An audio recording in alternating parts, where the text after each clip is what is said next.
உங்களுக்கு நிம்மதி உண்டாகுவதாக. தேவனுடைய இரக்கங்கள் அதிகமாவதாக. தேவன் என்ன சொல்றாங்கன்னா, லூக்கா 11:9, தட்டுங்கள் உங்களுக்கு திறக்கப்படும். தேவன் இன்னைக்கு காலையிலேயே நான் தூங்கி எழுந்து வரும்போதே எனக்கு இந்த வசனத்தை என் மனசுல வச்சாங்க. நல்லா தட்டு, கதவு திறக்கப்படும் அப்படின்னு என்ன உணர்த்தினாங்க. உங்களுக்கு எத்தனை கதவு திறக்காம இருக்குதுங்க? நல்லா தட்டுங்க, நல்லா ஓங்கி தட்டணும், நல்லா தட்டணும். கதவு நீங்க எந்த கதவு முன்னாடி நிற்கிறீங்களோ அது திறக்கப்படும். திறக்கிற வரைக்கும் விட்டுறாதீங்க அப்படின்னு இயேசு சொல்றாங்க. தட்டிட்டே நில்லுங்க, சரிங்களா? திறக்கிற வரைக்கும் விட்டுடாதீங்க, அந்த இடத்த விட்டு எங்கேயும் போயிடாதீங்க. அது திறக்கும். ஏதோ ஒன்று முயற்சி செய்துட்டு இருக்கீங்களா, அதுல வெற்றி வரும்.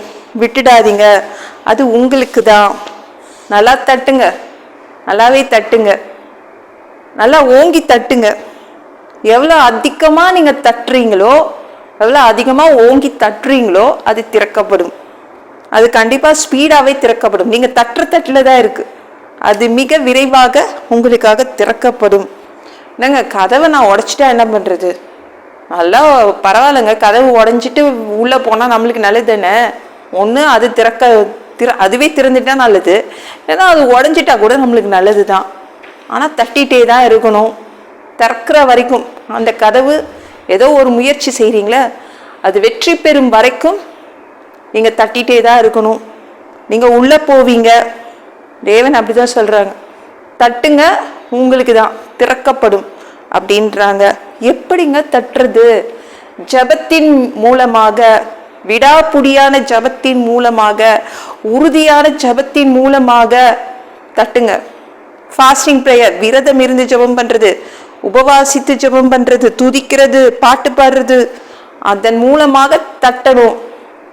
கதவை தட்டுங்க, கண்டிப்பாக அந்த கதவு உங்களுக்காக திறக்கும். எந்த கதவு முன்னாடி நின்றுட்டு இருக்கீங்களோ, எதை நீங்கள் முயற்சி செய்துட்டு இருக்கீங்களோ அதில் வெற்றி வரும். அது உங்களுக்கு தான். ஏங்க இவ்வளோ தட்டணுமா? காலிங் பெல்லாம் வந்துருச்சு இல்லை அப்படின்றீங்களா? ஐயோ, எத்தனை நாளாக தான் நான் தட்டிட்டு நிற்கிறது, கவலைப்படுறீங்களா? சிலமை நம்ம பாவம் இருக்குதுல்ல, அது தடுத்து நிறுத்திடும். திறக்காத மாதிரி தடுத்து நிறுத்திடும். அதனால் பாவத்தை மன்னிப்பு கேட்டு கேட்டு நம்ம என்ன பண்ணணும்? ஜெபம் பண்ணணும். பாவத்தை மன்னிப்பு கேட்டுட்டு ஜெபம் பண்ணுங்க, தட்டுங்க, திறக்கப்படும். சரிங்களா? தேவன் நம்ம பாவத்தை அவர்கிட்ட மன்னிப்பு கேட்டால் அவர் கண்டிப்பாக மன்னிப்பு கொடுத்துடுவாரு. சிம்சோன் உங்களுக்கு தெரியுமாங்க? பயங்கரமான பலசாலி. அவன் என்ன பண்ணான்னா, நல்லா தான் இருந்தான். அவன் நினச்சா எந்த இடத்துக்கு வேணால் போவான், வருவான். ஆனால் ஒரு நாள் காசா ஊரில் ஒரு மோசமான பொண்ணு வீட்டுக்கு போயிட்டான். விபச்சாரி அந்த பொண்ணு, வேசி, மோசமான பொண்ணு வீட்டுக்குள்ளே போயிட்டான். அந்த காசா ஊரில் அந்த பெண் பயங்கர ஃபேமஸ்ங்க.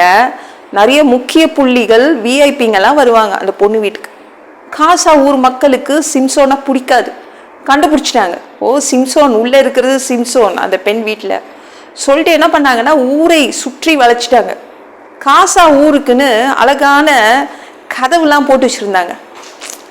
காசா ஊர் மக்கள் அழகான கதவு நம்ம திறந்து பூட்டுறதுக்கு அப்படின்லாம் அவங்க அழகாக அந்த கதவுகளை ரெடி பண்ணி வச்சுருந்தாங்க. அந்த கதவை இழுத்து மூடிட்டாங்க. சிம்சோன் வெளியில் போகக்கூடாது, அவனை சாவடிக்கிறோம், அதிகாலையில் வெளிச்சம் வந்துடும், நம்ம அந்த டைம் அவனை சாவடிக்கணும்னு நினச்சிட்டு இருந்தாங்க. சிம்சோனுக்கு என்ன வந்துச்சுன்னு தெரில, திடீர்னு நடுராத்திரியே எழுந்து வெளில வந்துட்டான். பார்த்தா பூட்டி கிடக்குது காசா ஊர் பட்டணம். அவன் வரும்போது அந்த பட்டணத்து கதவுகள் திறந்து இருந்துச்சு. அவன் திரும்பி வரும்போது நைட்டில் வரும்போது என்ன இருந்துச்சு? மூடி இருந்துச்சு. இவன் தான் பலசாலியாச்சுல. தேவன் அவனை நிறைய அதிகமான பலத்தினால் நிறைத்திருந்தார். என்ன பண்ணா, அப்படியே நிலைகளோடு, 2 நிலைகளோடு கதவுகளை பேர்த்துட்டான். தாழ்பால் அப்படியே பூட்டி தான் இருந்துச்சு. 2 நிலைகளோடு அந்த கதவு தாழ்பால் இட்டு தான் இருந்துச்சு, பூட்டி தான் இருந்துச்சு. அப்படியே 2 கதவுகளை தூக்கிட்டு போயிட்டான். பாருங்களேன், காசா ஊர் மக்கள் கதவை இழந்துட்டாங்க. அதாவது நான் ஏன் இந்த சம்பவத்தை சொல்றேன்னா, சிம்சோன் எங்க நினைச்சாலும் போவான் வருவான். ஆனால் அன்றைக்கு கதவு ஏன் பூட்டப்பட்டதுன்னா அவனுடைய பாவம், அவன் பாவத்தினால் அந்த கதவு பூட்டப்பட்டது. அதாவது நம்ம செய்த பாவத்தினால் சில கதவுகள் திறக்காமல் இருக்கும். பாவத்தை மன்னிப்பு கேட்டு ஜெபம் பண்ணுங்க, பாவத்தை மன்னிப்பு கேட்டு விரதம் இருந்து ஜெபம் பண்ணுங்க, உபவாசித்து ஜெபம் பண்ணுங்க, ஃபாஸ்டிங் இருந்து ஜெபம் பண்ணுங்க, துதிங்க, பாட்டு பாடுங்க, கதவு திறக்கப்படும். இன்னைக்கு காலையில தேவன் அப்படிதான் சொன்னேன், தட்டு திறக்கப்படும், அது உனக்கு தான் அப்படின்னு சொல்றாங்க.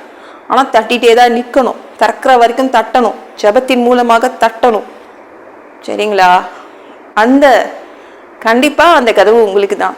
நீங்க ஏதோ ஒரு முயற்சி செய்துட்டு இருக்கீங்களா, அது உங்களுக்கு தான். வெற்றி வரும். இந்த வீடியோ பிடிச்சிருந்துச்சுன்னா மற்றவங்களுக்கு ஷேர் பண்ண மறக்காதீங்க. கர்த்தர் தாமே உங்களை ஆசீர்வதிப்பாராக. ஜெபம் பண்ணலாமா? அன்பு பிதாவே, உங்க பிள்ளைங்க உங்க பாதத்துல வந்திருக்காங்கப்பா சாமி. நீங்க இன்னைக்கு காலையில என்கிட்ட பலமா உணர்த்தினீங்க, தட்டினால் அந்த கதவு திறக்கும் என்று சொன்னீங்க. உங்க பிள்ளைங்களுக்கு ஏதோ ஒரு கதவை திறந்து கொடுக்க போறீங்க. ஆனா உங்க பிள்ளைங்க அதை தட்டணும். ஜெபத்தின் மூலமாக, ஃபாஸ்டிங் பிரேயர் மூலமாக, துதித்தலின் மூலமாக, பாட்டு பாடுறதன் மூலமாக அந்த கதவை தட்டணும். அந்த கதவு உங்க பிள்ளைங்களுக்காக திறக்கப்படும், வெற்றி வரும். எல்லாம் பொல்லாத பிசாசுகள், ஏவல்கள், மந்திரங்கள், தற்கொலை ஆவிகள், பயத்தின் ஆவிகள், பலவீனப்படுத்துகின்ற ஆவிகள் எல்லாம் இயேசு என்ற பெயரினை கொண்டு துரத்துகிறேன். ஓடிப்போ. உங்க பிள்ளைங்களை ரத்த கோட்டிக்குள் மறைச்சுக்கோங்க. பரிசுத்த ஆவியால் நிரப்புங்க. ஞான ஸ்நானம் எடுக்கணும். ரட்சிப்பீராக. இயேசுவின் காயப்பட்ட தழும்புகளால் எல்லா வியாதிகளும், எல்லா பலவீனங்களும், கேன்சர் போன்ற வியாதிகளும் சரியாகுவதாக. பரம்பரை வியாதிகள் சரியாகுவதாக. மனிதனா பிறந்த ஜீவ புஸ்தகத்துல பேர் இருக்கணும். அப்படி இல்லைன்னா அந்த மனிதனை பிடிச்சி நீங்க நரகத்துல தள்ளிடுவீங்க. சாமி, தீ எரிகிற இடத்துல எப்படி போய் வாழ்றது?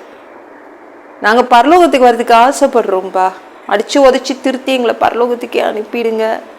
கழுவப்படாத பாவங்கள் இருந்தா உங்க திரு ரத்தத்தை கொண்டு கழுவி எங்களை பரலோகத்துக்கே அனுப்பிடுங்கப்பா. சாமி, உமக்கு நன்றி அப்பா. எந்த ஒரு இமை பொழுது நீங்க வருவீங்கன்னு இயேசுவை வணங்கி காத்துட்டு இருக்கோம். பரிசுத்தமா வாழ்ந்து காத்துட்ருக்கோம். அந்த ஒரு இமை பொழுதுல உங்களுக்கு ஒப்பான ஒரு உடம்பு எங்களுக்கு கொடுக்கப்படும். அதை பெற்றுக்கொண்டு மதியவானத்துல ஏஞ்சல்ஸ் மாதிரி பறந்து உங்களை சந்திக்க வருவோம். அந்த தருணத்தை நாங்கள் இழந்துடக்கூடாதுப்பா. ஒரு மனிதனால பசுத்தமா வாழ்றது கூடாத விஷயம். அதற்கு கூட உங்க உதவி கேட்டு தான் நாங்கள் வந்திருக்கோம். 7 வருடம் அந்த கிறிஸ்து ஆட்சியில விட்டுட்டு போயிடாதீங்க. பேய் நடத்தும் ஆட்சியில விட்டுட்டு போயிடாதீங்க சாமி. 1000 வருடம் நீங்க திரும்பவும் இந்த பூமிக்கு ஆட்சி செய்வீங்க, இங்கே தங்குவீங்க.